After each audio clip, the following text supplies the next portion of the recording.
तार साहब आपके लिए सवाल छोड़ के गए थे, वोट को इज्जत दो का मतलब क्या है? जब वोट बिकता है तो क्या उसकी इज्जत मजरू नहीं होती? देखिए, अगर तो हमारे किसी मेंबर ने वोट बेचा हो या खरीदा हो और उसमें किसी का नाम हो, मैं हाजिर हूँ। अभिषेक साहब कैसे जीते? उसके लिए मैं आपको अर्ज करता हूँ।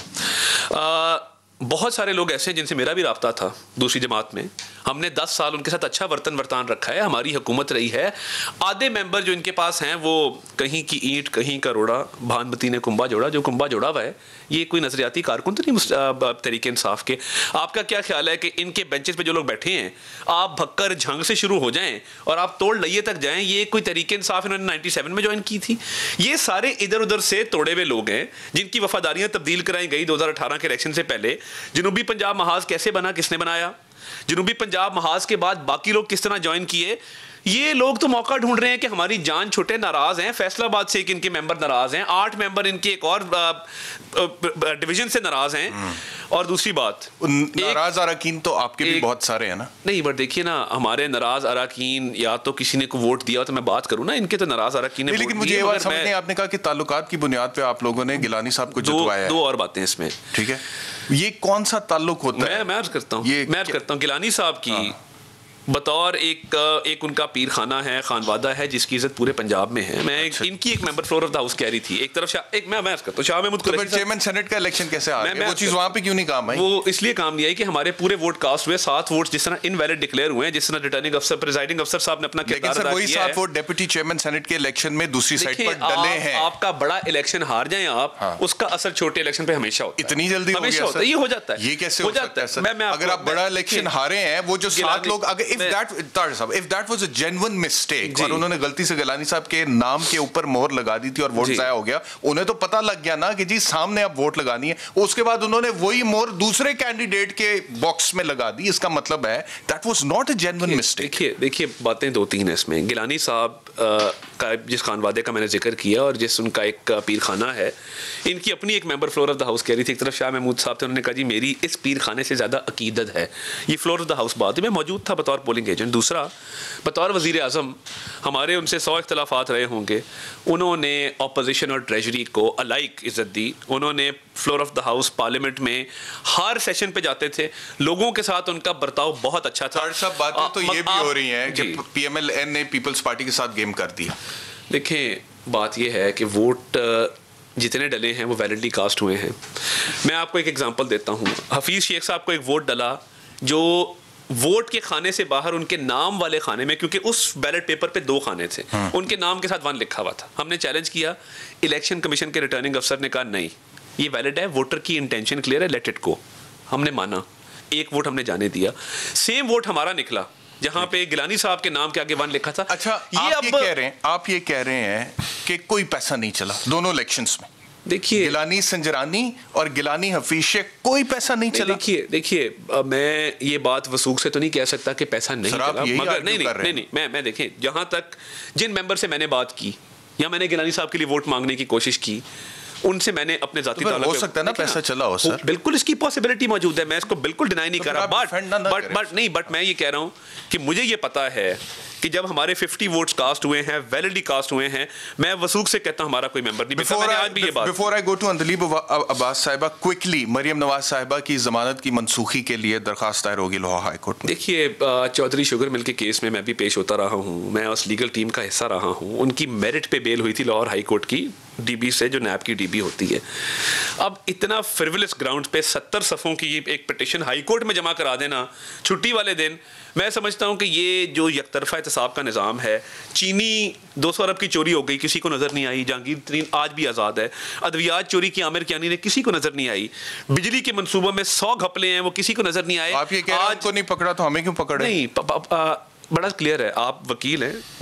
पब्लिक ऑफिस एक दिन होल्ड नहीं किया मरियम नवाज शरीफ ने, नंबर 1। दूसरा, एडिंग एंड अबेटिंग का इल्जाम है। आपको लगता है कोई मैलिफाइड है इसके पीछे नैब की? 1000%। मुझे बताएं, फैसल वाडा को इस्लामाबाद हाई कोर्ट एनआरओ देती है। मैं आई एम सॉरी, 2 साल जेरे इल्तवा एक आपका मामला पड़ा रहा। फैसल वाडा को किसी ने पूछा नहीं, डुअल नेशनल था, डिस्क्वालीफाइड था। फैसल वाडा का मरियम नवाज के केस से क्या ताल्लुक है कि जिस इसहाक डार की बात कर रहे हैं उसको भी ऐसा इंसाफ का म्यार ला दें यहाँ पे। और मैं, आपने एक शेर पढ़ा, मैं भी शेर पढ़ूंगा, तू इधर उधर की ना बात कर, मुझे बता के काफिला क्यों लुटा, मुझे रासनों से गिला नहीं, तेरी मुनसफी का सवाल है।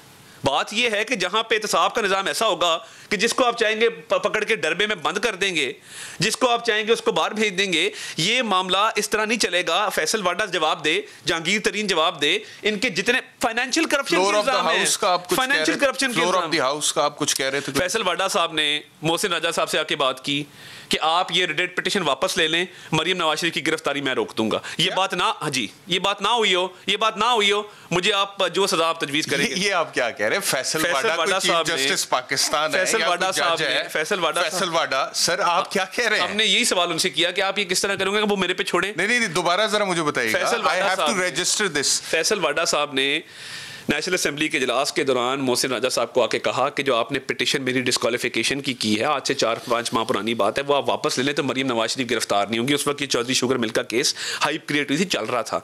जहां ऐसे मामलात होंगे कि एक बंदा जो डुअल नेशनल है, वो आज 2 साल उसका केस ज़ेरे इल्तवा था, वो आज सेनेटर बन के वोट डाल रहा है वहां पे, और उसको इनेबल किया गया कि वो वोट डालता है, तो वहां पे क्या इंसाफ? अंदलीब साहब, ये क्या बात है? देखिए, फैसल वाडा कह रहे हैं कि गिरफ्तार नहीं हुई, ये क्या बात है? खाकान अब्बासी साहब भी कल उनके साथ आए थे ना, वो जो थे इनके कि जी हमारे पास हमें मैसेजेस आए हैं, और ये भाई सिंपल बात है। हमने जब देखी थी वीडियो, हम तो इलेक्शन कमीशन चले गए थे। मेरा इनसे इतराज़ ये है कि मैं 2.5 साल से सुन रही हूँ फलाना ये है, फलाने ने ये कहा, ये है, वो है। भाई तुम्हारे पास एविडेंस है, जाके प्रेजेंट करो, वरना मैं भी कह सकती हूँ कि जी फलाना आया था, एहतशाम के पास भी आया, मेरे पास भी आया, मैं भी यहाँ बहुत बातें कर सकती हूँ। पहली बात तो ये है कि ये ज़रा चेक करें। कह रहे हैं जी कि हमारे उनसे ताल्लुकात बड़े अच्छे, वो प्राइम मिनिस्टर थे, उन्होंने ट्रेजरी और उसको लेके काला कोट पहन के यही गए थे उसको डिस्क्वालीफाई कराने। नंबर 1, चौधरी निसार खड़े होके 1.5 घंटे की प्रेस कॉन्फ्रेंस की उन्होंने, और उन्होंने कहा जी एक हार जो सैलाब ज़दगान के लिए अर्दोगान की बीवी दे गई, इन्होंने अपनी बेगम को दे दिया, ठीक है। और यही हैं जिन्होंने खड़े होके मेरे साथ प्रोग्रामों में कहा कि एंजेलिना जोली आई बेचारी सैलाब ज़दगान के, कि ये रेप्यूटेशन की बात करें कि बड़ी इज्जत है। मेरे साथ बैठ के उन्होंने कहा कि जी ये ऐसे थे एंजेलिना जोली ने, और आपको याद है एंजेलिना ने ट्वीट भी की थी, और इन्होंने उसको स्प्लैश किया क्योंकि हुकूमत में थे ये, कि जी उसने कहा कि जी ये मैं आई थी तो मैं तो सैलाब ज़दगान के लिए आई थी, इन्होंने प्लेन भेज के अपनी फैमिली बुलवाई, और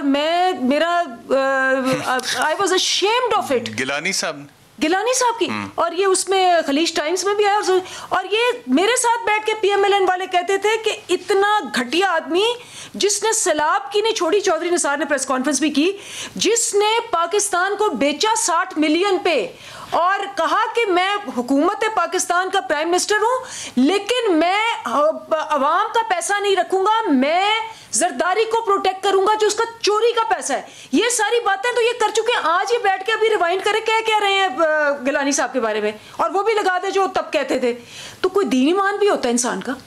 वो चौधरी परवेज राय जब डाकू होता है तो तब दीन ईमान नहीं होता, और MKM कातिल होती तब नहीं होता। तो मैंने तो कहा हमारे इख्तलाफात रहे हैं, बट मैं उनकी बड़ी इज्जत करता हूँ, बीच में नहीं जी। मैं मतलब बात यह है कि जब आप एक किसी प्रिंसिपल पे आप हर चीज़ को कॉम्प्रोमाइज़ करते हैं। अभी आपने वो जो देखा क्या एक हम तो ये कह ही रहे थे, मियां जावेद लतीफ़ साहब आके कहते हैं कि अगर मरियम को कुछ हुआ तो हम पाकिस्तान का खपने नहीं देंगे। Can you imagine? This is on air.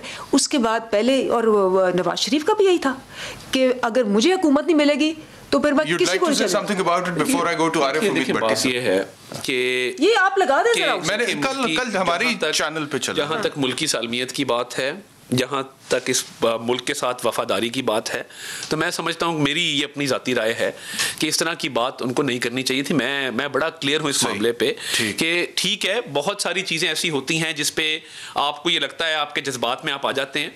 मैं बिल्कुल उससे अग्री नहीं करता, मगर जी ये रियासत की जिम्मेदारी है कि मरियम नवाज शरीफ साहिबा की सिक्योरिटी जो है वो उस पे किसी किस्म की जिम्मेदारी है सर के हर शख्स नहीं देखें जो वनरेबल टारगेट होते हैं। हम पहले मोहतरमा बेनज़ीर भुट्टो साहिबा को बोल चुके हैं, ये रियासत की फिर जिम्मेदारी की सिक्योरिटी जो है वो प्रोवाइड होनी चाहिए।